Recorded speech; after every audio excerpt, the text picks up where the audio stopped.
നമസ്കാരം. പുതിയൊരു വീഡിയോയിലേക്ക് എല്ലാവർക്കും സ്വാഗതം. പുതിയൊരു ബ്രിക്ക് കറൻസി വരുമോ എന്നുള്ളൊരു പ്രതീക്ഷയിലാണ് ഇപ്പോൾ ലോകം. അതിനെക്കുറിച്ച് ചില വളരെ പ്രചാരണങ്ങളൊക്കെ നടക്കുന്നുണ്ട്. ഏതാനും കുറച്ച് ദിവസങ്ങൾക്ക് മുമ്പ്, ഒരു മാസങ്ങൾക്ക് മുമ്പ് എന്ന് പറയാം, അമേരിക്കയുടെ പ്രസിഡന്റ് ആയിട്ടുള്ള ഡൊണാൾഡ് ട്രംപ് അദ്ദേഹം ഒരു സ്പീച്ചിൽ വളരെ എന്താ പറയുക, ഡോളറിനെ പുകഴ്ത്തിക്കൊണ്ട് ഡോളറിനെ എന്താ പറയുക, സപ്പോർട്ട് ചെയ്തുകൊണ്ട് പറയുന്നത് കേൾക്കാം. അതായത് ഡോളർ എനിക്ക് പ്രിയപ്പെട്ടതാണ്. അതിനെ ഞാൻ സപ്പോർട്ട് ചെയ്യുന്നു. എന്താ പറയുക, ഈ ഡോളറിൽ വ്യാപാരം ചെയ്യുന്ന എല്ലാ രാജ്യങ്ങൾക്കും അതിൻ്റെതായിട്ടുള്ള ഗുണങ്ങളുണ്ടാവും. ഈ ബ്രിക്സിൽപ്പെട്ട രാജ്യങ്ങൾ ഡോളറിലല്ലാതെ ട്രേഡ് ചെയ്യുകയാണെങ്കിൽ അവർക്ക് ഞങ്ങളെ വിപണി ലഭ്യമായിരിക്കുകയില്ല. ഞങ്ങൾ വിപണിയിൽ എൻ്റർ ചെയ്യണമെങ്കിൽ കനത്ത തീരുവ ചുമത്തേണ്ടി വരുമെന്നൊക്കെ അദ്ദേഹം അതിൽ പറയുന്നുണ്ട്. മാത്രമല്ല പല രാജ്യങ്ങളും ബ്രിക്കിൽ നിന്ന് പോയിക്കൊണ്ടിരിക്കുകയാണ്. അവർക്കിപ്പോൾ ബ്രിക്ക് എന്ന് പറയാൻ തന്നെ പേടിയാണെന്നൊക്കെ അദ്ദേഹം അതിൽ പറയുന്നുണ്ട്. ഇതിലൂടെ ഡോളറും ബ്രിക്കും തമ്മിൽ ഒരു തുറന്ന യുദ്ധം ഉള്ളതായിട്ട് അദ്ദേഹം തന്നെ തുറന്ന് സമ്മതിക്കുകയാണ്. ബ്രിക്സിലെ സ്ഥാപക രാജ്യങ്ങളായിട്ടുള്ള Brazil, Russia, India, China, South Africa, അതിൻ്റെ പുറമെ ഈ 2025 കുറച്ച് പുതിയ രാജ്യങ്ങൾ ബ്രിക്സിൽ ജോയിൻ ചെയ്തിട്ടുണ്ട്. അത് ഇറാൻ, ഈജിപ്ത്, UAE, ഇന്തോനേഷ്യ തുടങ്ങിയ വമ്പൻ രാജ്യങ്ങളാണ്.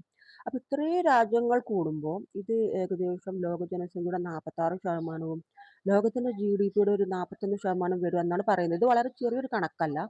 തന്നിമിത്തം ഇവർക്ക് G7നോട് കിടപിടിച്ചു നിൽക്കാനുള്ളൊരു പവർ വരുന്നു എന്നാണ് പറയപ്പെടുന്നത്. ഇതിൽ തന്നെ നമുക്ക് കാണാം, ഇതിലെ UAE എന്ന് പറയുന്ന അമേരിക്കയുടെ വളരെ ക്ലോസ് ഫ്രണ്ടാണ്. അതുപോലെ ഈജിപ്ത് എല്ലാം. ഇവരെല്ലാം തന്നെ ഇപ്പോൾ ബ്രിക്സിൽ വരുന്നത് വളരെ അത്ഭുതപ്പെടുത്തുന്ന കാര്യമാണ്. മാത്രമല്ല ഇത് ബ്രിക്കിന്റെ സ്വീകാര്യത വർദ്ധിപ്പിക്കുന്നു. അതുപോലെ ബ്രസീലിന്റെ റഷ്യയിലേക്കുള്ള ഒരു അംബാസഡർ ആയിട്ടുള്ള ഡി സാന്റോസ് അദ്ദേഹം പറയുന്നത്, ഏഹ് ഒരു ആൾട്ടർനേറ്റീവ് പേയ്മെന്റ് സിസ്റ്റം, ഡോളർ അല്ലാത്തൊരു പേയ്മെന്റ് സിസ്റ്റത്തിന് വേണ്ടിയിട്ടുള്ള അടിസ്ഥാനപരമായ ചർച്ചകളൊക്കെ നടന്നു കഴിഞ്ഞതായും താമസിയാതെ അത് യാഥാർത്ഥ്യമാവും എന്നാണ് അദ്ദേഹം പറയുന്നത്.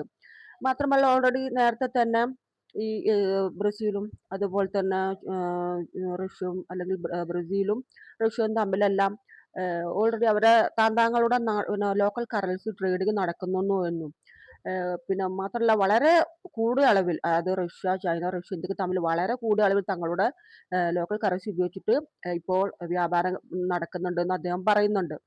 ഇതിനൊക്കെ ലോക്കൽ കറൻസിയുടെ അവൈലബിലിറ്റി ഒക്കെ ഇതിനെ ബാധിക്കുന്നുണ്ട് എന്നൊക്കെ അദ്ദേഹം പറയുന്നുണ്ട്. എങ്കിലും താമസിയാതെ, മാത്രമല്ല ഈ ബ്രിക്സിലെ അംഗരാജ്യങ്ങളെല്ലാം തന്നെ പരസ്പരം അങ്ങോട്ടും ഇങ്ങോട്ടും ഡോളർ ഒഴിവാക്കി തങ്ങളുടെ കറൻസിയിൽ വ്യാപാര ബന്ധങ്ങൾ വർദ്ധിപ്പിക്കുന്നുണ്ടെന്നും അദ്ദേഹം അത് പറയുന്നുണ്ട്. അമേരിക്കയുടെ ഉറ്റ സുഹൃത്തുക്കളായിട്ടുള്ള പിന്നെ ഈ ഒരു UAE എല്ലാം ഈജിപ്തെല്ലാം അതിൽ വരുമ്പോൾ നമുക്ക് കാണാൻ പറ്റും പുതിയൊരു ലോകക്രമം. എന്ന് വെച്ചാൽ രാജ്യങ്ങളെല്ലാം അങ്ങോട്ടും ഇങ്ങോട്ടും അടിച്ചു പിരിഞ്ഞു എന്നൊന്നുമല്ല. പുതുതായിട്ടുള്ള പുതിയ കൂട്ടുകെട്ടലുകൾ, പുതിയ ഒരു വ്യാപാര തന്ത്രങ്ങൾ, വ്യാപാര നയങ്ങളും എല്ലാം രൂപപ്പെടുന്നത്. ഇതിനെല്ലാം തന്നെ അമേരിക്കയിലെ വിദഗ്ധർ ട്രംപിനെ തന്നെ, അല്ലെങ്കിൽ അമേരിക്കയുടെ ഭരണകൂടത്തിനെ തന്നെയാണ് കുറ്റപ്പെടുത്തുന്നത്. കാരണം ഇവർ താരീഫ് ചുമത്തി ഇങ്ങനെ രാജ്യങ്ങളെ സമ്മർദ്ദത്തിലാക്കുമ്പോൾ ഈ രാജ്യങ്ങൾ അതിജീവിക്കാൻ വേണ്ടിയിട്ട് പുതിയ പുതിയ വഴികൾ തേടുന്നു, പുതിയ പുതിയ കൂട്ടുകെട്ടുകൾ ഉണ്ടാക്കുന്നു. തന്നിമിത്തം എന്ത് ചെയ്യുന്നു? പല രാജ്യങ്ങളും ഞങ്ങൾക്ക് അമേരിക്കൻ വിപണി ഉപേക്ഷിച്ച് പുതിയ വിപണികൾ തേടി പോവുകയാണ്. ഇപ്പോൾ ചൈനക്കെതിരെ അമേരിക്ക 100% നികുതി ചുമത്തി. ചൈന ഓക്കെ എന്ന് പറഞ്ഞ് തിരിച്ച് 120 ഇങ്ങോട്ടും ചുമത്തി, അങ്ങോട്ടും ചുമത്തി, അങ്ങനെ അങ്ങോട്ടും ഇങ്ങോട്ടും കളിച്ചു.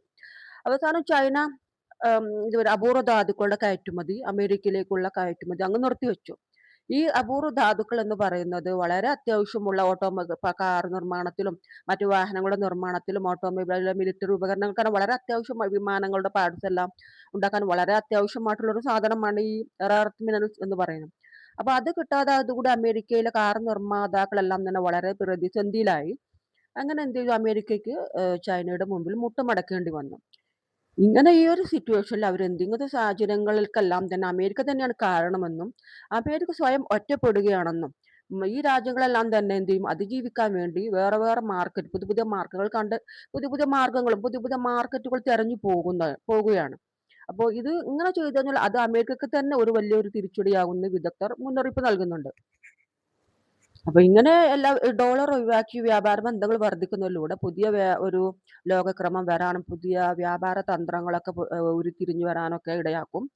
അപ്പൊ അങ്ങനെ ഒരു ബ്രിക്ക് കറൻസി പുറത്ത് വരികയാണെങ്കിൽ തന്നെ നമുക്ക് തീർച്ചയായിട്ടും പറയാൻ പറ്റും പുതിയൊരു ലോകക്രമം എന്തായാലും ജനിച്ചിരിക്കുന്നു നമുക്ക് പറയാൻ പറ്റും.